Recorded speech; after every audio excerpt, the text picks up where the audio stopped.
যদি দেখি সাংবিধানিক প্রতিষ্ঠানগুলোকে যেভাবে নগ্নভাবে দলীয়করণ করা হচ্ছে, ইতিমধ্যে বাংলাদেশ ব্যাংকে যেভাবে দখল করা হয়েছে, যেভাবে বিসিবিকে যেভাবে এখন আর বাংলাদেশ ক্রিকেট বোর্ড এটা নাই, এটা হয়ে গেছে হচ্ছে বাপের দোয়া ক্রিকেট বোর্ডে পরিণত হয়েছে, যেভাবে দখল করা হয়েছে বাপের দোয়া ক্রিকেট বোর্ড। এবং আমি যখন এই জায়গায় কথা বলছি, ঠিক এই মুহূর্তে 28 জন বিচারককে মাননীয় স্পিকার তাদেরকে শোকজ দেওয়া হয়েছে। তাদের ব্যক্তিগত তাদের চ্যাট গ্রুপে তারা হচ্ছে তাদের মতামত প্রকাশ করার কারণে বিচারকদের হচ্ছে মাননীয় স্পিকার শোকজ দেওয়া হয়েছে।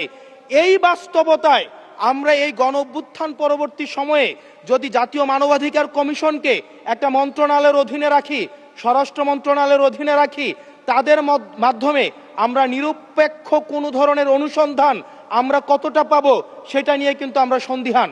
সেই জায়গা থেকে এই বিলটিকে যদি আমরা বাস্তবায়ন করতে চাই, এটাকে যদি আমরা ফাংশনাল করতে চাই, শুধুমাত্র অর্নামেন্টাল না, যদি আমরা ফাংশনাল করতে চাই, তাহলে জাতীয় মানবাধিকার কমিশনকে অবশ্যই সেটাকে অটোনমাস করতে হবে।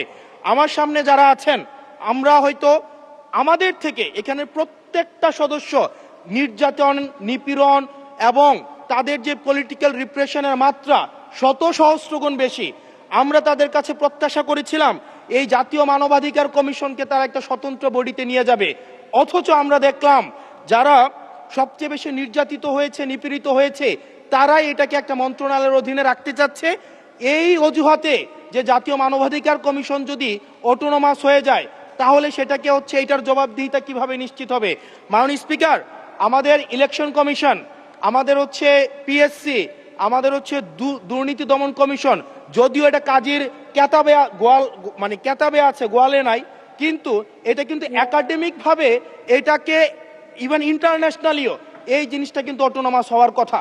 সেজন্য মাননীয় স্পিকার, যেভাবে বর্তমানে প্রতিষ্ঠানগুলো নগ্নভাবে দলীয়করণ করা হচ্ছে, সেজন্য জাতীয় মানবাধিকার কমিশন যে দলীয়করণ করা হবে না, আবার বাপের দোয়া একটা মানবাধিকার কমিশন বা বিরোধী দল দমন কমিশন করা হবে না, এটার প্রতি কিন্তু আমাদের আস্থা নাই।